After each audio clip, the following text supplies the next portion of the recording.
Hello, everybody. This is Keith Caldwell, How to Secure the Future. We have a special guest. We'll introduce her in just a second. And go ahead, Ryan, tell us who you are. Hey, everybody. I'm Ryan Platt. We have a firm called A Special Needs Plan. And so we help families that have a child with a diagnosis ensure that there's the proper setup, proper framework, and proper planning in place so that their child's always taken care of, whether they're here or whether they're not. All right, everybody. And this is my ex-wife. I am Nicole Hill. I am Keith's ex-wife. We, as you know, we share one child with special needs. And in addition, I have two other children that also have special needs. So we thought it might be a good thing for you to sort of see how we've handled things as an ex-couple and how we've sort of worked together. We have a very amicable relationship. I think we'd both agree with that. But we wanted to give you some ideas about how we got there and then maybe give you some ideas on what you guys would do with your ex-spouses if you have them and how you can maybe develop those kind of relationships better. So anyhow, that was the purpose of inviting Nicole as well. So go ahead, Ryan, why don't you educate us? Oh boy, it's a lot of responsibility over here, Keith. Yes, I don't know what's wrong with my lights today. Apparently, I don't have as much sunlight on me today. I'll try to get closer to the window, but then you're going to see the gray hair. Face. Yeah, which is that's just dangerous for everybody. I don't know if people want to see that. But you know, today we're going to talk about a topic we haven't talked about yet. In 5 years of Keith and I chatting about different subjects that may come up, we've never talked about parents that are divorced and possibly blended families. And how do you plan for that? And I can't believe, as Keith and I were talking in the beginning of July about a topic, that we've never broached this topic because, you know, as I look back with all the families we serve, I mean, the divorce rate is 50% in the entire population, and it's actually a little bit higher in families that have a loved one or a child with a disability. So, you know, I'm so excited that we're talking about this today because it does change the planning a bit.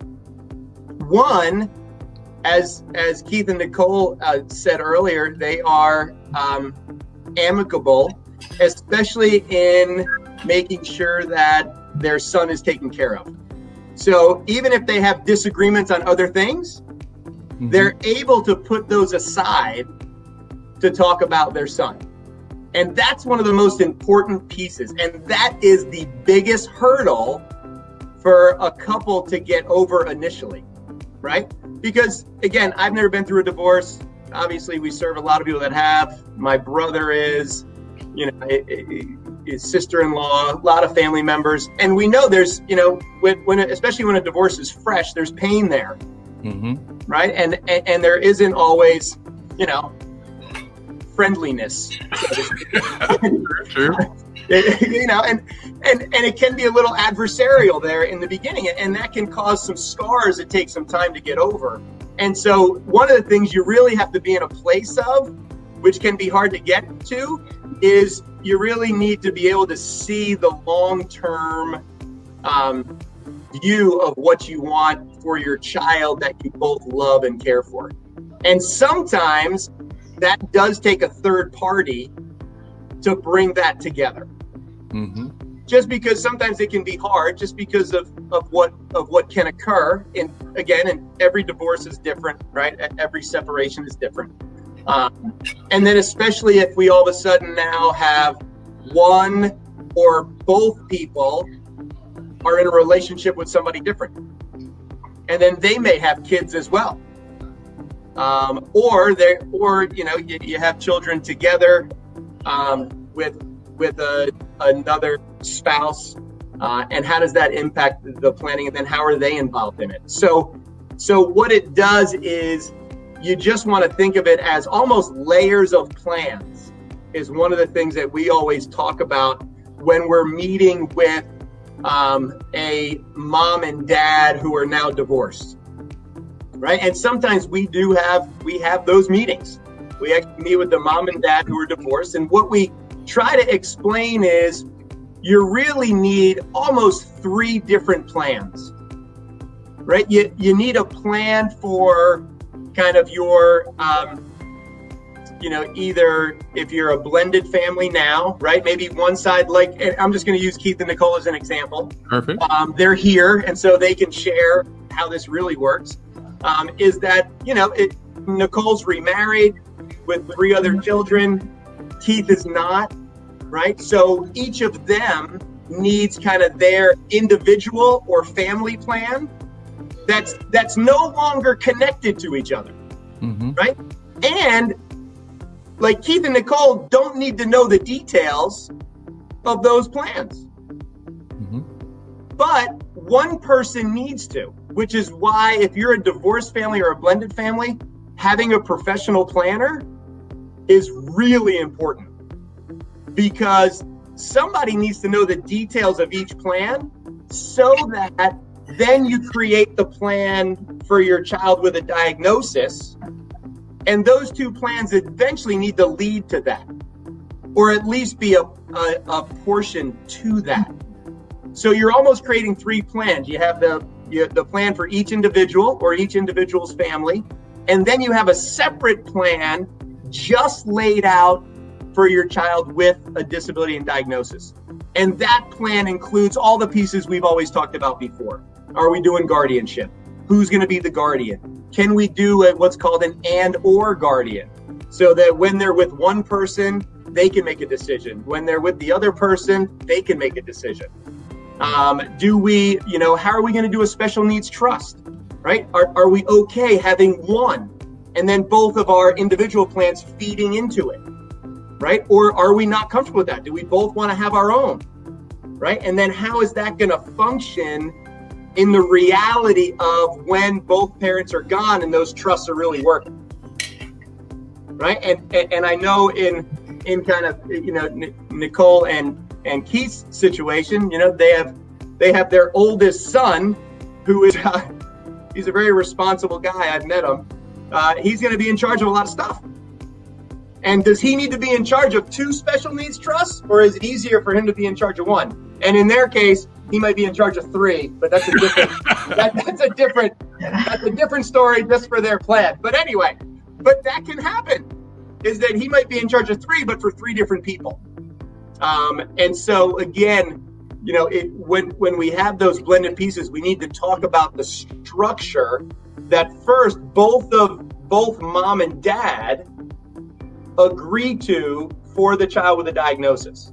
And then once we agree to that structure, we can start to build that plan for them. And part of that, as I said, is, determining their lifetime support needs, determining which government benefits they're going to have, which one of the parents is going to be in charge of those government benefits, right? Because there's one person that's going to be what's called a representative payee on any income that comes in for your child from government benefits.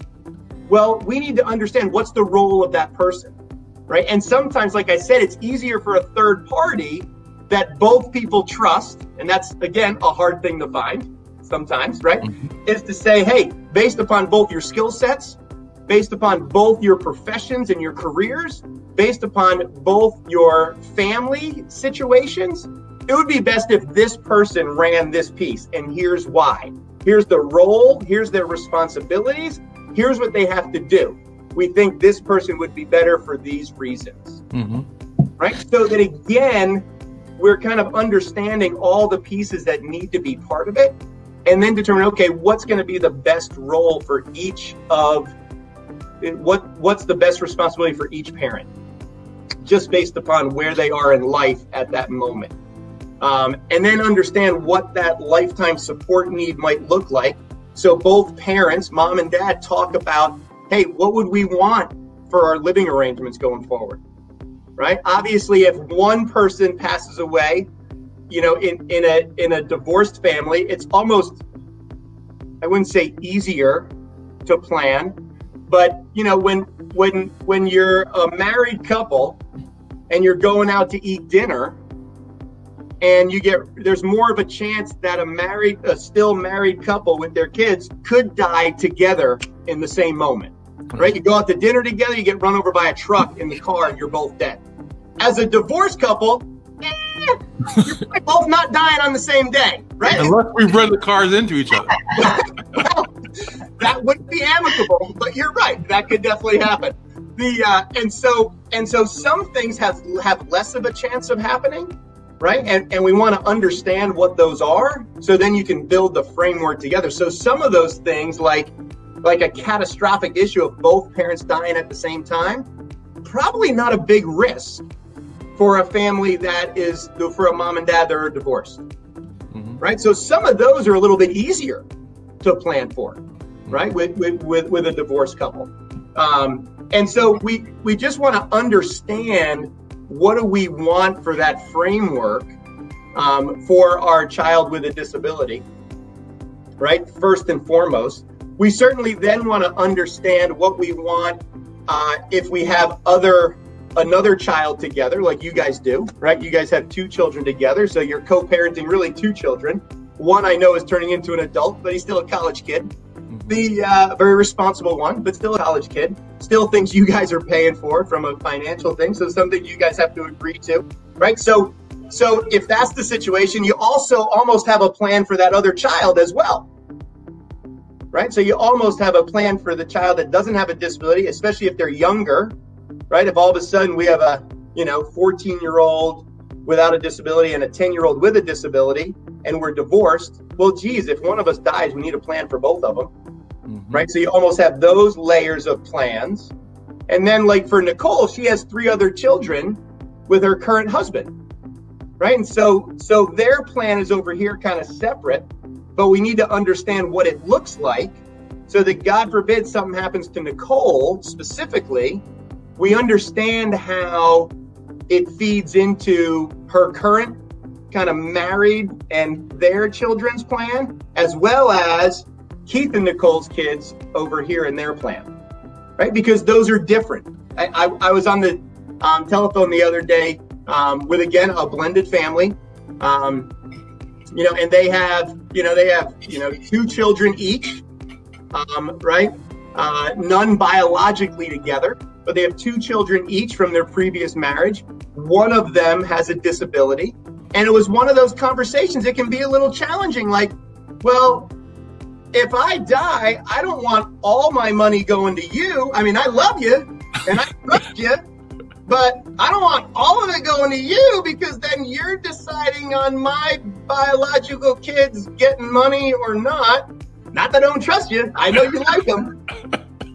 But I think I need to do some other things. And you do too, for your 2 biological children, right? And so that's where some of the legal framework changes, right? That's where that individual family plan needs to be part of the overall, multi-plan system, so that as a couple with the blended family, that, okay, if one of us dies, we need to make sure we pay off the house for the other one. I need to make sure there's money for my biological kids' college, or whatever we want to agree to do together. And then the rest of the money can go to you, right? Or whatever that is, right? Whatever the plan is for that. And then you structure the legal pieces with the right kind of trusts in place to be able to do that for everybody.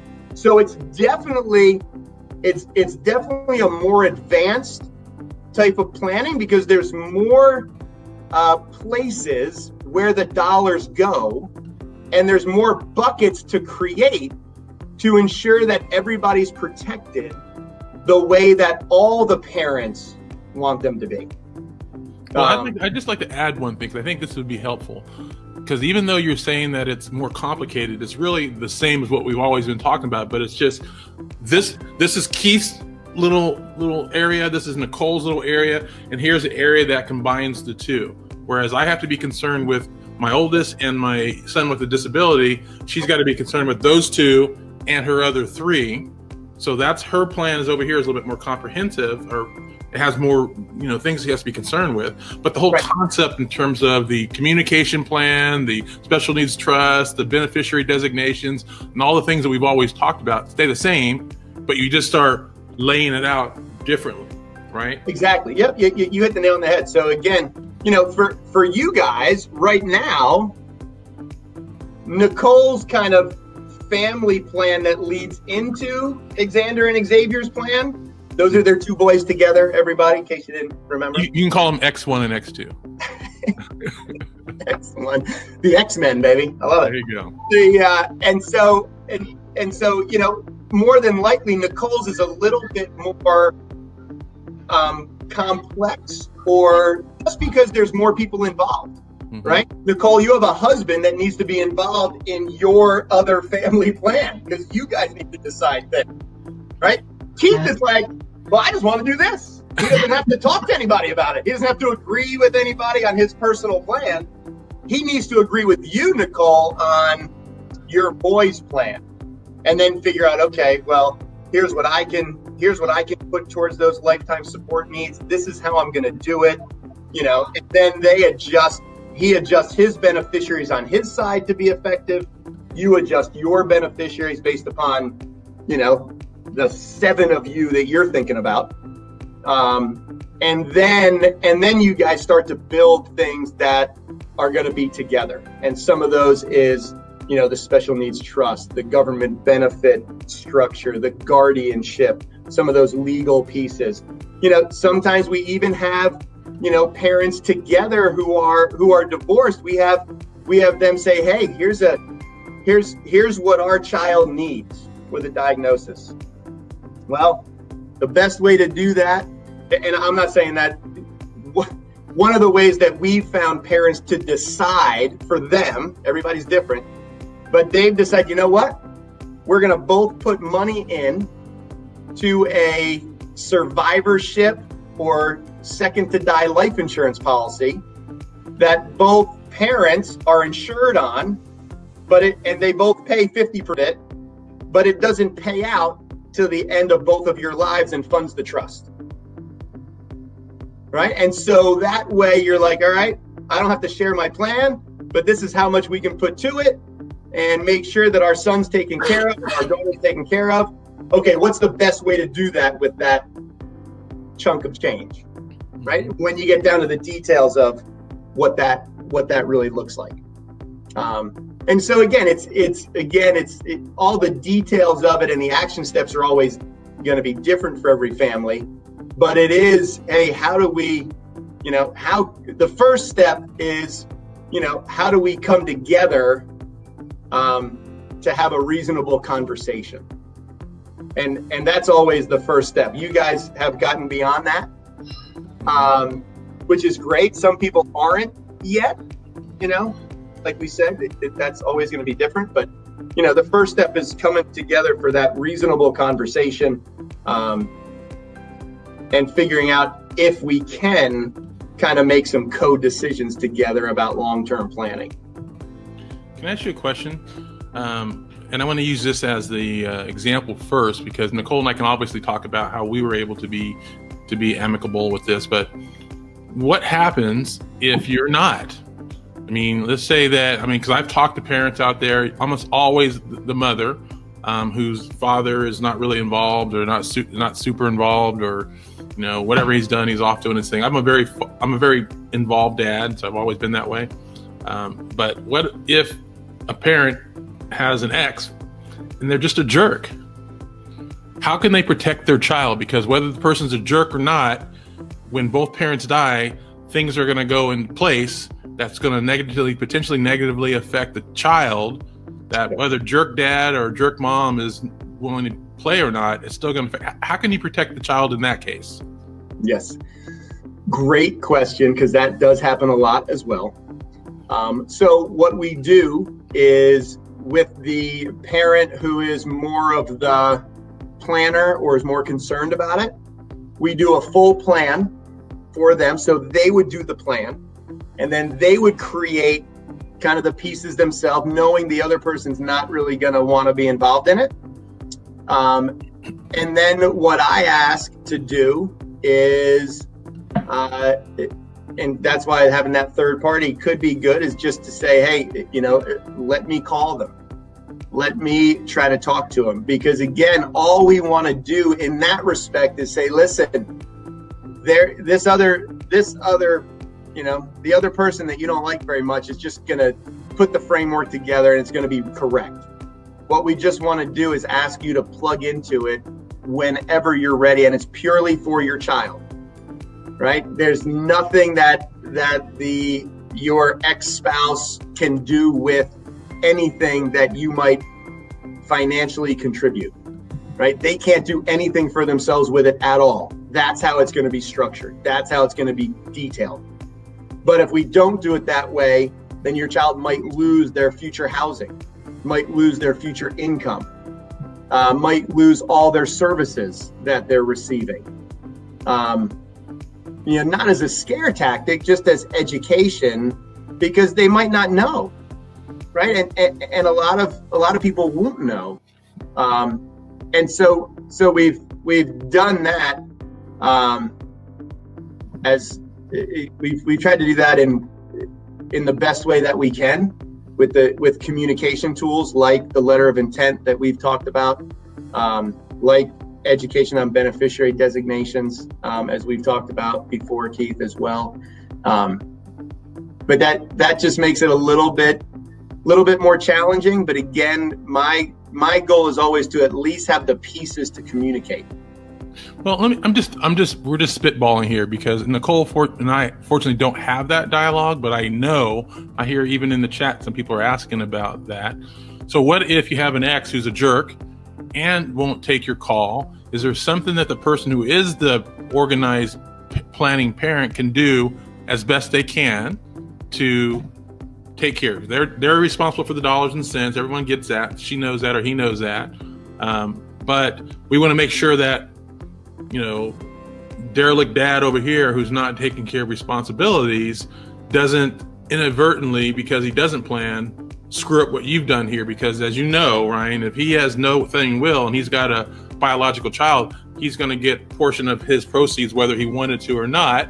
So is there anything that this parent who's the planner can do to sort of protect against that? Can she or he set up some kind of entity that money flows to? I'm just trying to spitball with you here. Yep.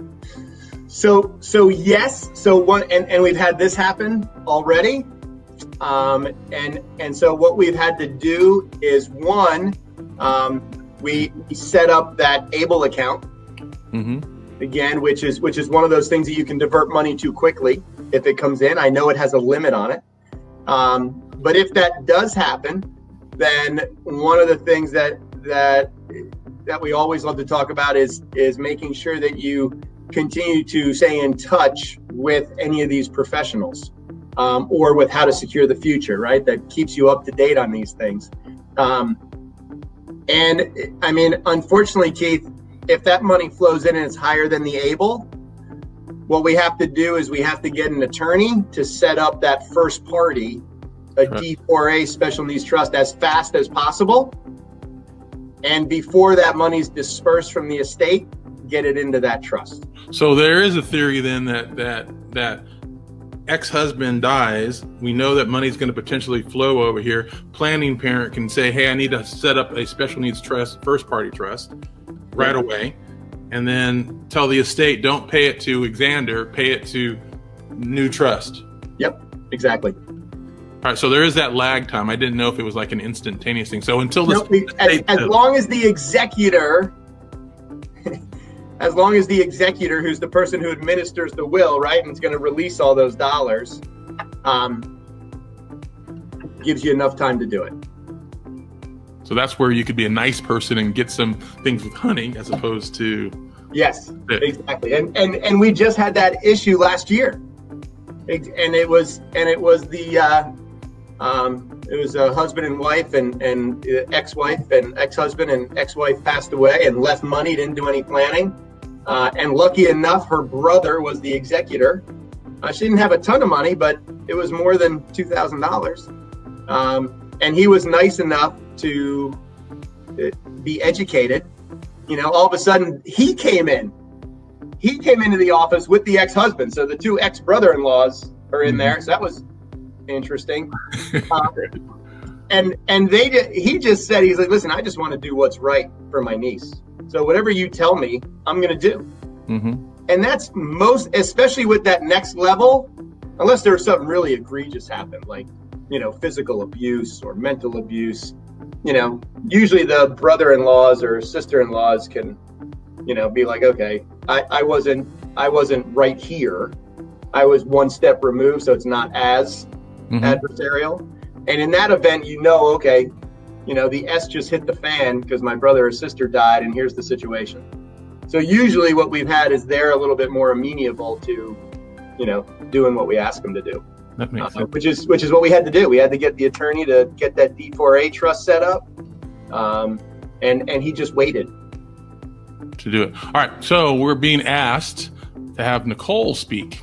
Nicole, yes. They would like to know how you and I had such an amicable situation because I'm so awesome, so incredible. You can say those kinds of things and I'll pay you later. Yeah, man, let's spit that on my computer, Keith. Oh, wow. Okay. Well, part of it, there's a couple factors that go into that. One is that I don't come from a divorced family. My parents have been together since they were 16.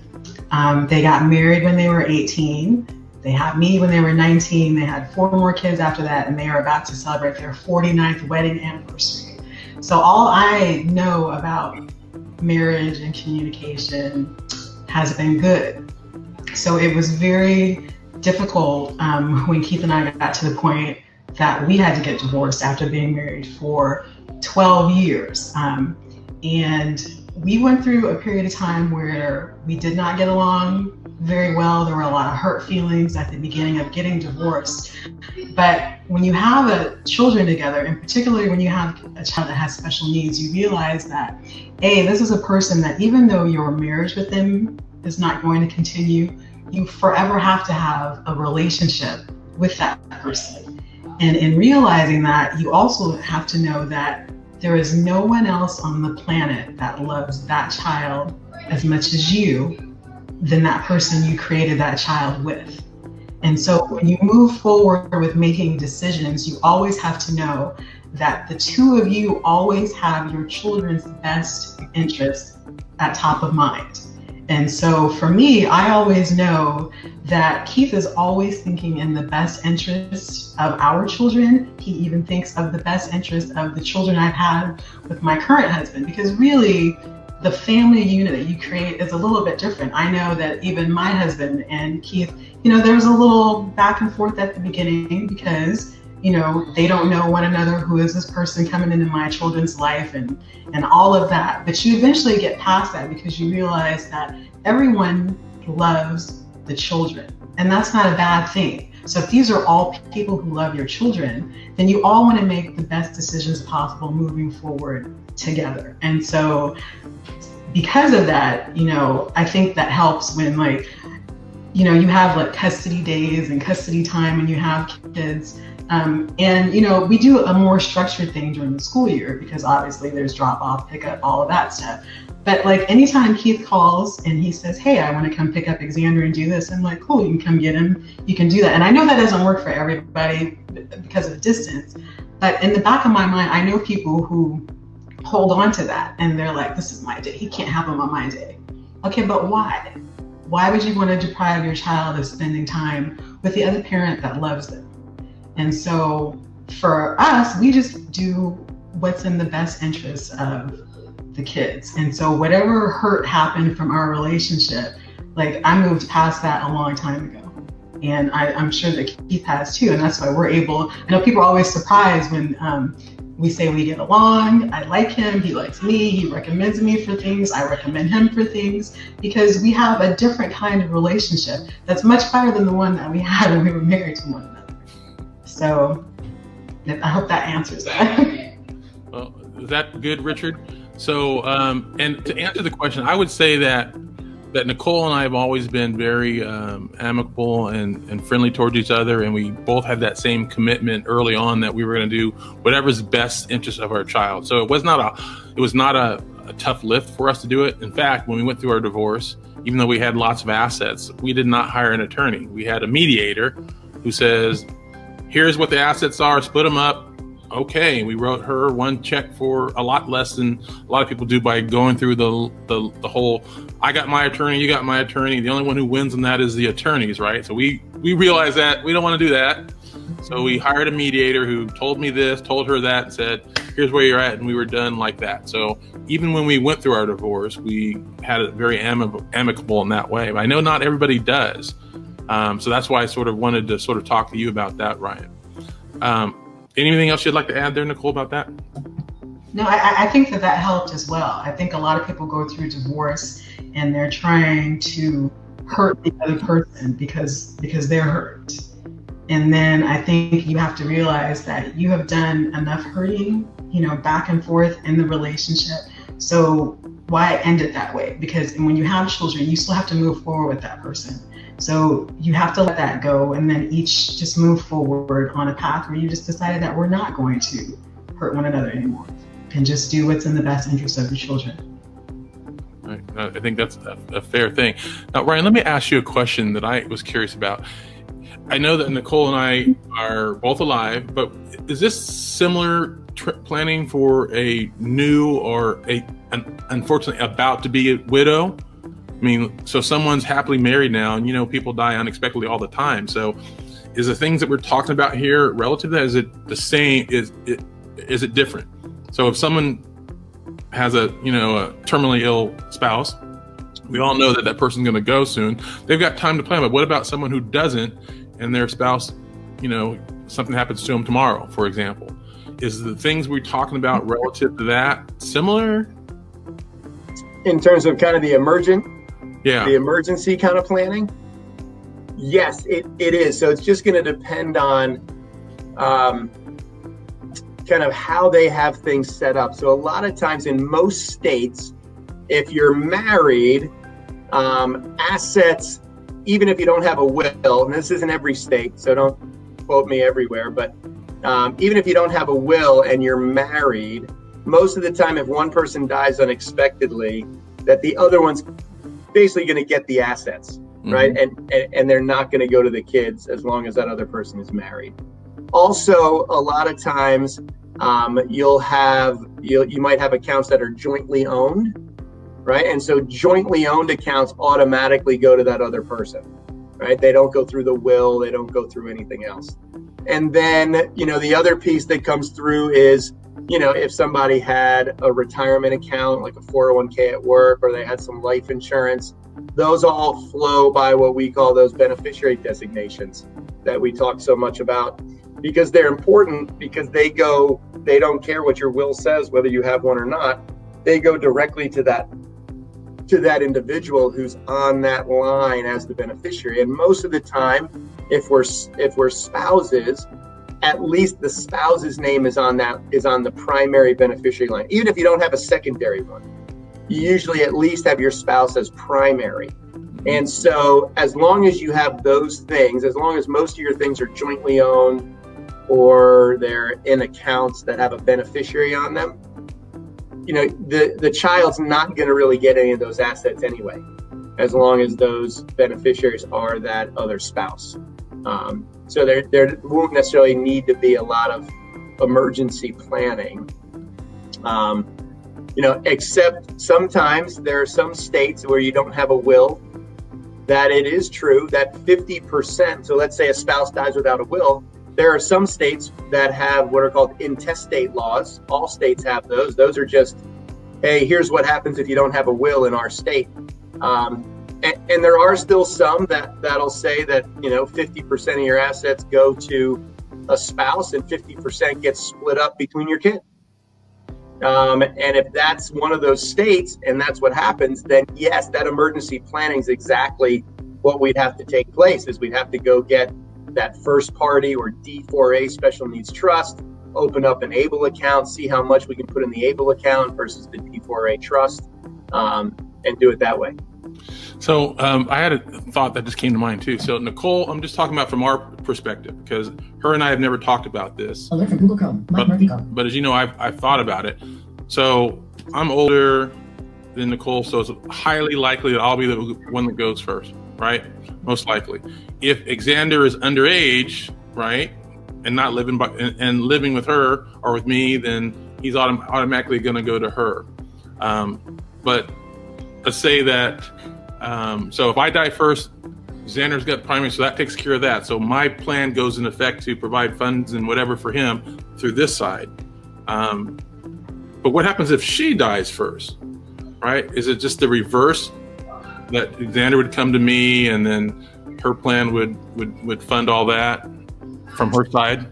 Yes. So again, that's exactly right. So if that event occurred and Nicole passed away before you did, then certainly you would be the primary parent for Xander, and any assets. And that's where that planning on Nicole's side is important, because she has, other kids. She has 5 other people other than Xander to plan for. And so that's why it's important on her side to understand, okay, well, how much of my resources would go into this trust for Xander right when I died, if it happened tomorrow, and how much would stay with the, other, at least the other 4, her husband and her 3 other children in that house, right? And what needs to make sure that's able to stay in that spot. Well, I would imagine that because I'm just trying to think from both sides here, is that it would probably be a beneficial thing for her also to do the annual planning review to see if anything's changed in her life that would change potentially her planning. That's one of the things we've been talking about, Nicole, is to do an annual kind of review. Is like, anyone get married, die, move away, circumstances change, all those kinds of stuff, because that might affect your overall plan. So I know that's one of the things that we sort of talk about. So as we were planning this, Nicole and I are going to be maybe getting together once a year to sort of say, has anything changed? No, we're done. Because when people pass, it's a surprise sometimes, and you're not going to have a chance to talk to that person any longer because they're gone. Yeah. And since we care about our kid, we're going to talk about that. So and I always suggest that. I think that at least on an annual basis, just kind of going through and rechecking the boxes or updating the boxes, are going to be important, because, life does change. Life does. Right? And there's going to be a time for you guys where, Xavier is going to be handling his own stuff, right? He's already doing some of his own income things and getting involved with all the stuff he's getting involved with, and then he's going to college. But eventually he's going to be out of school and supporting himself. So that's another big change for your overall plan, right? Especially, on Keith's side. Then Keith, your idea might change that, okay, well, really, I just need to make sure I take care of Xander. And then on Nicole's side, you're thinking, well, I got to take care of Xander and these 3 others and 2 that have, special needs on the additional. And then it adjusts kind of those, just the planning and especially the figures that go along with it. All right, let me ask you a question from Kristen. Kristen's saying, are there different types of investment strategies if there's just one responsible parent? I'm assuming responsible parent meaning that they're involved and active as opposed to a derelict parent. Right. I don't want to say derelict dad, because not all dads are derelicts, right? No, absolutely not. Interestingly enough, the last 3 blended families that came to me, it was all kind of, it's been all the dad of the individual with the diagnosis wanting to get the plan done. So just to let you know, Keith, not all dads are derelict, which is good. But are there different investment strategies if it's just one parent? Not necessarily. I mean, it's similar tax planning that we've talked about before, similar accounts that you want to stay away from putting in the special needs trust. That you might split up your assets even more so, a little bit differently, just because you're going to be the only one that's going to be funding their lifetime needs. But it's more than likely going to be the same type of kind of money strategy that any family that has a child with special needs that has a diagnosis should employ. Whether the other person's going to add to it or not, it's probably going to be a very similar money strategy, because you still have to worry about different tax rates and different market risks and money lasting over 2 lifetimes. So whether you're, planning together as a unit or planning separately by yourself, knowing that they're not really involved, the money strategies are probably going to be pretty similar. And the one thing I would add to that, as I'm thinking, as you were saying that, I see her comment there, and I'll get to your question in a second, Cricket, was the whole issue of, I'm losing my train of thought. It's happening, Ryan, live on webinar, and I lost it, so it's gone. Oh, man, the signs. For those who don't know, my dad's in the nursery home, so my mind's a little distracted. 13 people got infected with the virus where he's at with 13 staff members. So 26 people last week got infected. So my mind's a little someplace. So I apologize for that. All right. Barbara's saying, I have full custody and I am the guardian. My ex-husband in the divorce and judge took his visiting rights. If I die, could he try to get guardianship? He's out of my son's life because of abuse. Oof. Oh, Barbara, one, I'm so sorry. Yeah. And two, he could try, but again, it looks like the court already, sounds like you said, the judge in the court has already kind of taken those rights away from him. And he's been out of your child's life for a long time. And one of the reasons is that he was abusive. So I would find it really hard to say that all of a sudden the judge is going to let him come back in to your child's life, especially if you have another person.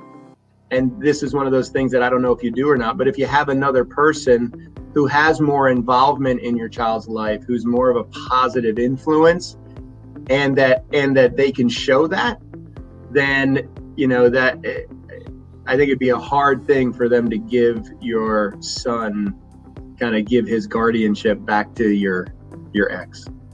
Okay. Oh, and I wrote down what I forgot, so it came back to me. So when someone's talking about that, and she's the primary responsible parent, I would imagine that there needs to be still some communication, even with the irresponsible parent, because if he does things wrong, like we talked about earlier, it still can affect the child. So is there something, Ryan, that maybe we could prepare, or you already have prepared, that could be as a useful document to say, if you're dealing with someone who's not involved, send them this letter that has these things they should be concerned with and why.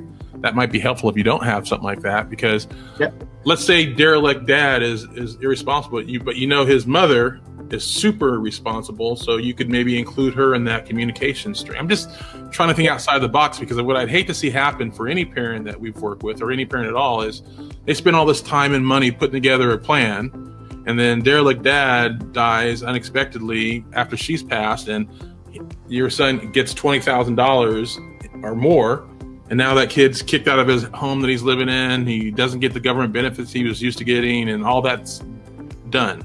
So is there some document that people could prepare that sort of say, hey, I know you're not involved in Johnny's life, but here's why it's important that you pay attention to these key issues. I'm handling the finances, I'm handling this funding. You doesn't have to worry about it, but I need to make sure that you don't make these mistakes. Yes. Yes, what? Yeah. Yes, we have that, and we can, you and I can look to see if it's in the site already. Okay. And if it's not, we can put that template there. Okay. Yep, and it's exactly what you said. It's a one-pager. Mm-hmm. And again, this one-pager can be sent to an ex-spouse who's not involved, their family, because sometimes grandparents still want to give to their grandchild, whether they get to see them very often or not. Mm-hmm. In that respect, especially if they, and we have a case like this, right? Dad is a derelict dad, out of the situation, but his parents are extremely involved with their grandkids and his ex-spouse, because they realized their son was never mind. and they're the ones that are helping financially, they're the ones that are helping emotionally, and they're the ones that are unbelievably involved, right? And so they need to know as well. And so this document actually would help them also. So I think, as I'm thinking about that as a parent who could be that person, not necessarily with me and Nicole, but as a general, think through, I would encourage the parents to think through who out there would be a reasonable person you can talk to if you can't talk to the ex. There might be a friend of the ex, there might be a mother of the ex, there might be who knows of the ex that you could talk to that person and sit down with them. Like I have a friend that if something were happening, Nicole knows she can go talk to him, and I would trust him with my life and vice versa. And I know she feels comfortable with him, my buddy Paul. So there might be someone like that in your life. So I'm just trying to give parents out there some ideas of, if you're talking to someone who's not super helpful, then maybe you could talk with this person who can talk to this person and maybe shed some light. I'm just throwing some ideas out because I don't really know. I'm just trying to be helpful. All right, we got a comment from Skeeter. I am 63 and getting ready to retire. Oh, I'd love to do that within the next 18 months. I'm the legal guardian for my child with a disability. My child was 24 when I got divorced and is now 34 years old. So there is no custody issue in play. How can I plan for some type of successor guardianship when I die? My ex-wife is still in the picture, and that my child still visits with her on a regular basis, but my ex has documented mental health issues. Is there a way to plan for some type of successor guardianship? Skeeter, yes. And you may have done this already. One of the things, and there was a comment down below that mentioned it, was in your will, because you're your child's legal guardian, you can let the court system know who you would choose as your son's guardian, maybe due to some diagnosis of the other parent. And then you would put that in your will. Unfortunately, it's not going to be written in stone because the judge needs to look at and really interview the person that you would like after you're dead, because they don't do it ahead of time because they're too busy and you're already the guardian, so they don't need to. Mm-hmm. So it's done inside your will. So that process takes place after you're gone. Unless, anyway, so let me go through that and then I'll give you the unless. And so then the judge is going to interview that person. And if your ex comes back in at that point wanting guardian, they'll interview them and determine the best person for your child. Now, going to the unless, and this is something that you may be comfortable with, you may not. Do you want to give up guardianship before you're dead? Mm-hmm. To the next successor while you're still alive? And we talk a lot about that with parents. We talk a lot about, getting your child to the next living arrangement while you're still alive to make sure it works. Because if it doesn't, you can bring them home and you can fix it. Remember what I love, Nicole, your statement. No one loves that child more than the two people who created them. And there's no doubt. There's no love like a parental love. Siblings won't love them the same way. Nobody's going to love them the same way.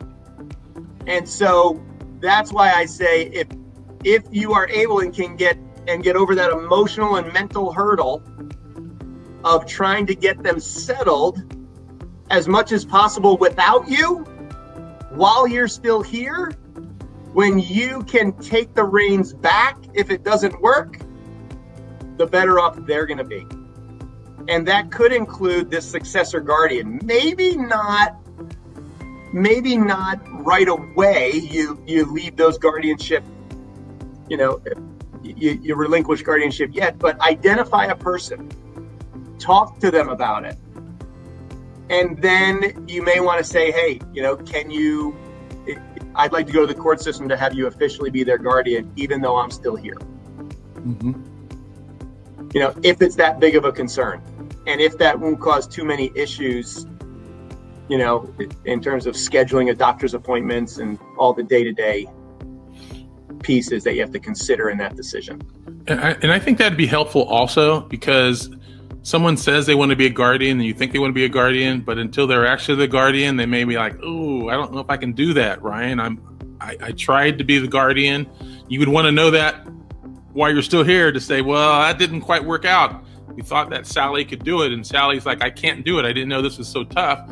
Because if that happens after you're gone, then as I understand it, Ryan, the courts sort of step in that and will maybe assign someone. Yes, they will. So I don't think that's a bad idea. Thanks, Steve. She says great options here. She's like, I never thought about giving up guardianship before I die. So So I think that's a good way to do it, because I've heard or talked to someone who said that they tried to become the guardian and they just said they just couldn't handle it. It was just too much stress and they didn't want to do it. So they had to look for a new guardian. If you don't have access to the section on our website that has how to select a guardian, Skeeter, you should definitely have access to that to take a look at it. Okay, one last question, and we're going to be wrapping up pretty soon. And you can do that for, what is it, $2 or something for the first 2 weeks or something like that, Keith? Right. Yeah, exactly. I have access to that. And we'll have a webinar coming up. I'll tell people about that. My child is currently in an AFL. I don't know what that stands for. You know what that stands for? Alternative Family Living. And so what that means is basically Skeeter's child lives with another family, which, hey, Skeeter, congratulations. Right? Because the day-to-day care is not a concern. If you're gone, they still have that support system. So, hey, if that's working, good on you, as they say in Australia, I think. Maybe not with that accent, though. Yeah, right. Now, with a much better one. Well, let me ask you a question about that. So is that AFL, is it paid for by government benefits potentially? Yes. There lies the question too, right? Because if someone leaves more than $2,000 to Skeeter's child, that child is going to be booted out of that facility. That's why it's so important. He could lose funding. Absolutely. So that's why when Skeeter, you said more the financial management at play. Yes, it definitely is, in terms of making sure it's structured right so that he stays or she stays in that place and doesn't have to find a new place to live. She's saying a big time goal realized 8 years ago. Congratulations, Skeeter. That's great. Okay, we're going to be wrapping up in a few seconds, everybody. If you have any questions, get in there. In the meantime, Ryan and Nicole will tell us a joke. I didn't tell you had to tell a joke, Nicole. All you have to do is look at me. You'll get enough laughs. It'll be great. I only have jokes that come from kids that are 8 and 9. You do not want to hear those. All right. So if you guys have any other questions, if not, we'll wrap up real soon. What else? That's it. Any other questions, everybody, before we wrap up? Hope you enjoyed it. And Nicole, do you have any things that you'd like to say to complete, or any words of wisdom? I would just say that always keep top of mind when you're dealing with your ex, that this is someone you both love, you both want to make the best decisions for them, and just let that help you decide how you interact with that person moving forward. I think, and with that, we will wrap up. Words of wisdom. Thanks, everybody. Thanks for joining us. We appreciate it. And I'll talk to you guys soon. You got it.